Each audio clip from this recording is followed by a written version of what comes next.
any other purposes for well, communication.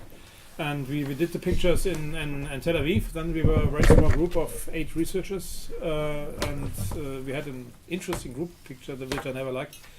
And so we need new pictures, and they should be similar in a way. And Lars Christer volunteers to take these pictures, so that we have at least 2 different ones, maybe one static portrait picture and one more friendly. When are we doing this? That's exactly what Lars Christer will tell you. After this session. Oh my god. You don't need any. Because the picture in Tel Aviv was done after an extensive makeup session. Yeah, With a but professional makeup person. Lars Christer argued that he can do this with light and not just with makeup. If you need to, I don't think you need any makeup. Whatever. It's on the second floor, the room above this room. But we do this today, and we booked it also for tomorrow, for individual pictures. Individual. And then we take a group picture tomorrow. So, but we just do what Lars Christer says. Do you need to dress up? Yes. Okay, then let's. When are we going to do it when we are like nice looking for the video? We are nicely looking. I hope so. That at least I'm on the screen all the time here. So I hope that's okay. Okay, So you should not. There should not be any advantage for you. Which time would be the best? For you? At least tomorrow. Let's take. We will try it. Tomorrow at 7. No, I'm not here at 7, so it's easy. Because that's fine. Or we can divide, like if someone is comfortable today, we can go. Those who are comfortable and brave, the rest do it tomorrow. So, and we start with the brave ones after this session, before in the break between the session and the. Yeah. Just one stairs up. And there will be sufficient time, I think, so we start with dinner at 7, and so then we have 1, 2 hours, I don't know. Yeah. Depends on how long you want to discuss afterwards. So it's up to you. Yeah, I just continue, and it's my day today, and tomorrow I'm quiet, or no, not really quiet, but at least I will not present anything. So it's just that's where we are, and so we start again with a short, more or less short lecture about aging, life course, and social structure. It goes a little bit away. Yeah, it's probably still theory, but it goes away from the theoretical, from the aging theory history of aging theory. And we'll have a discussion afterwards, chaired by Gülin. And we learned that all discussions go well here, so that was okay. And you just have to decide. So there's no coffee break immediately after that. So we just have to find a point when we stop. Not that we discuss until dinner, or we could at least. So it's aging, life course, and social structure, and that's more or less the introduction plus X to the second module of our joint 3-module course program, and that's again my favorite quote. But it's mostly about aging, life course, social change, and the cumulative disadvantage approach. And then again, it would be probably an idea to think how does that relate to research that we are doing here, because I think that because that's our thematic focus. I just start with life course as a key paradigm for multi-level research in aging, later life. It's mainly also in a way that short sequence here represents basic concepts of what I learned, at least because I started as a life course researcher more or less by accident with a focus on later life, but the main focus in the beginning was life course and inequality, but then in the Berlin aging study with 70 plus people. But coming from a sociology of inequality and social structure is the idea of there's always a risk to overemphasize structure and to underemphasize or to neglect agency. So the idea is everything is structure, and then you realize after a while there's a tension between individual agency and structure conditions. So that's where the entire research takes place quite often, and it's also the tension between the micro and the macro level, And then there's time. So taking a life course perspective is quite common. It's just a question: what does it mean? It's an integrative concept for research in aging, but basically it's used to describe many approaches. So life course perspective in life course theory means partly something else than taking a life course perspective. When you read many research papers. Again, I started in the last presentation with the idea that we have an open biological social process over time, which runs about through the entire lifespan. So that's hard also to accept as an aging researcher that there is life before what we call later life. So it's a process, and we are usually emphasizing the later part. But that's the same that we do with ageism. We quite often focus on ageism related to later life stage or to later ages, which is maybe not always adequate. Later life and old age is just a late stage. It's again the limitations of openness and plasticity mentioned in here, and then the life course or the life course research goes a little bit more into detail if you look at aging later life as part of social reality, because the issue that we think about aging and later life reflects already societal conditions, so that being as a process that is understood as aging is quite society specific. Lifespan as a chronological calendarical arrangement is even more specific for certain modern societies. Then there is the institutionalization of the life course with chronological age as a structural concept for social order, and we briefly discussed that also that there is the increasing use of chronological age, the real numbers to structure rights and duties in a society. While it was something like abilities, or we discussed productivity, I think, during the coffee breaks as a criterion, or in decreasing productivity as a criterion for becoming older. It becomes more and more chronological age in that institutionalization process, and then that we have later life as retirement as a distinct part of that structure is also something that we should not take for granted, but that is something related to the reality of modern societies. Aging and old age are socially constructed, and then they vary with the framework of the society, and then we have the historical perspective, but also the cultural comparative perspective again. We have the specificity of aging and older age that is given at a specific given time and social context, and then we have differences between societies, cultures, times, and periods. As I said before, taking a life course perspective is something we all pretend to do, or quite often at least pretend to do.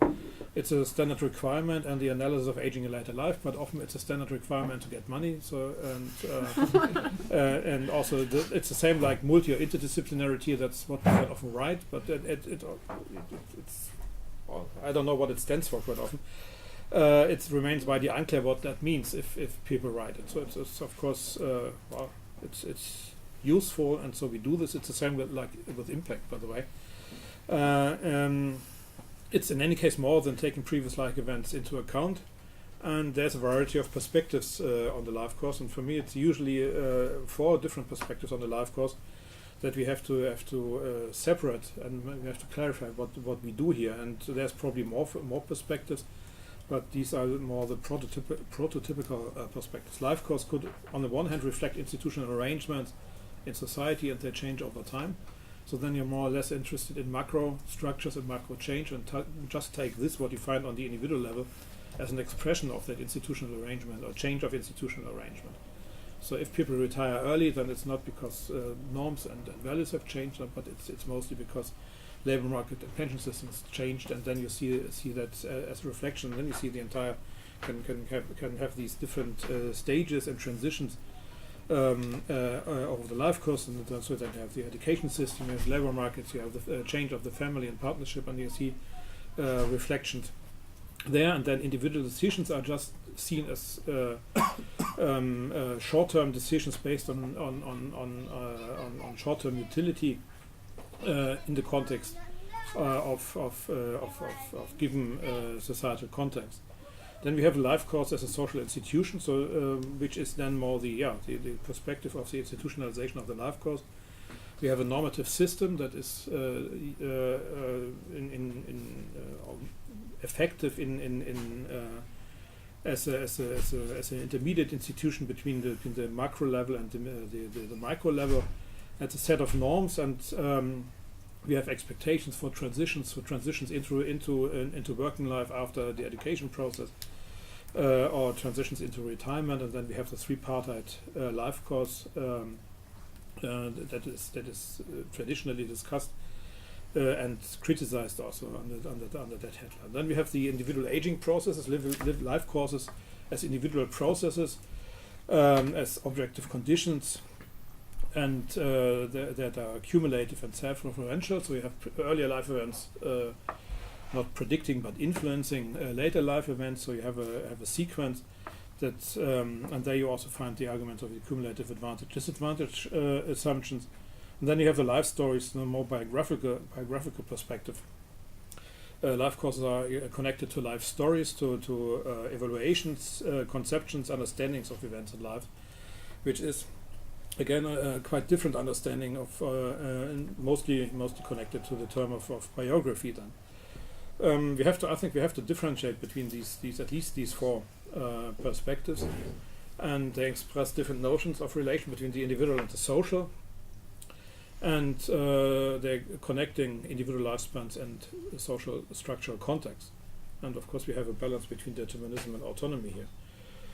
Research on aging in later life is quite often or mostly between the structural and is concerned with issues between the structural and the individual. And I think we started to think about it with a macro to macro perspective. When we for example wrote our research concept for our division. So it's different perspectives that we take, but we can't just stay on the micro or just on the macro level. So the macro to micro perspective is then stressing the social, structural, cultural and institutional issues. Social change plays a role. Then we have the perspective from the individual to the society, which is emphasizing agency and decision making and the consequences on the structural level. And then we have the meso perspectives, and that's what we are focusing at for the research on ageism within the ITN, which is the mediating arenas on the meso level, where individuals experience society, quite often the regional, the municipal level, where people are experience working life, where they experience everyday life, but nevertheless within certain economic and contextual contextual structures. And then it's questions how do social structural dynamics, individual agency relate, and how is the relation between structure and agency constructed? The old question. And then I think we started to discuss that a little bit in the discussion about theory. It's the old idea by Coleman with that boat structure, that we have a macro level and then we have structures that influence individual action. Then we have individual action, and the outcomes of individual action, they also impact, of course, the macro level again. So you have an interactive process, and that bathtub is a little bit simplistic. Of course, you have a endless series, hopefully, of bathtubs. So it's a permanent up and down, while we also have microdynamics and macrodynamics. So structural dynamics that only take place on the institutional or society level, and you have individual trends or individual patterns that really have the effect that earlier decisions impact later decisions, and earlier outcomes on the individual level impact the resources for later decision-making process. But the interesting thing is number 1 and 3, it's the interaction between the micro and the macro level. So we have a permanent exchange, and then it's the hand and act problem, of course. What drives social change? Is it the individual action and the consequences for the structure, or is it the structural change that impacts or dominantly impacts in the individual action? And then you have to decide where you go, and then it's again the question for the theoretical approach. Are you more going for macro theories, or are you locating your theoretical approach on the micro level? I think that can't be solved here at that stage, but where do we include life course and human aging here? That is at least for me usually the question. Life course is basically either a mode of socialization it's a series of independent events on the micro level, or it's lived, interpreted, and planned lives. If you think about this in that context, and I think we started to discuss about individual agency and under these conditions. I think at the end of last year, but he didn't follow this. So we stopped when the course was over. But it's always a question: is it really intentional planning that happens on that micro level, or is it just short-term rational reactions within the structural conditions that are changing over time? And of course, I will not present an answer here, but it's something we can discuss probably endlessly. But that's the levels that's the arenas where research takes place in this sense. And then we have literature about this, and we had the text by Glenn about the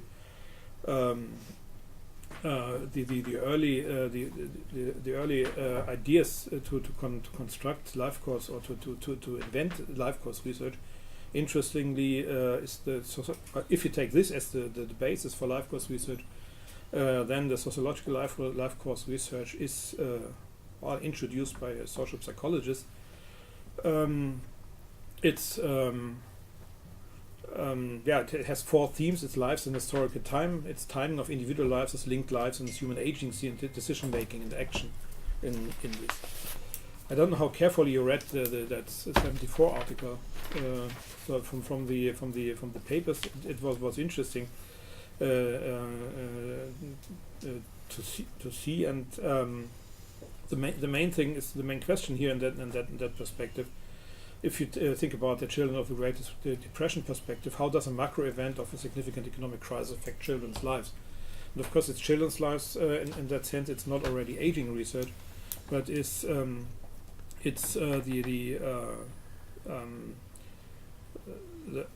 first approach that assumes life course effects of a period effect of a contextual change. And you could also do this in modern times. You have a period effect of the economic crisis. You can put this also in different contexts. That is just without a variance in the context. But you could even think about the impact of period effects, like the financial crisis 2008 and following in different European contexts, for example. And then you could compare, for example, the Greek and the German situation, where you can show that effect has that period effect has different consequences depending on the context. Of course, you have the same macro effect, but it also has, of course, different effects for people at different life stages. It has different effect for people of different educational groups and different social status groups. So that gives an ideal laboratory situation. Of course, not for the people, but at least for research on life courses, and it's relevant also from an aging perspective. That's something we also discussed recently, and it's just the idea how Elder wants to build up his idea about the children of the Great Depression, from family hardship to child outcomes. While child outcomes is not outcomes of these children as children, but at later stages in life. And you see then that these economic conditions that create family hardship under this condition have substantial negative outcomes for this specific cohort that was born and raised under the conditions of a serious economic disadvantage, which is not individually, but which is a societal macrostructural impact. If you follow this later further into sociological life course research, you reach then issues like the ideas of Karl Meyer, for example, who highlights the relevance of the social component. So he does not count on he does not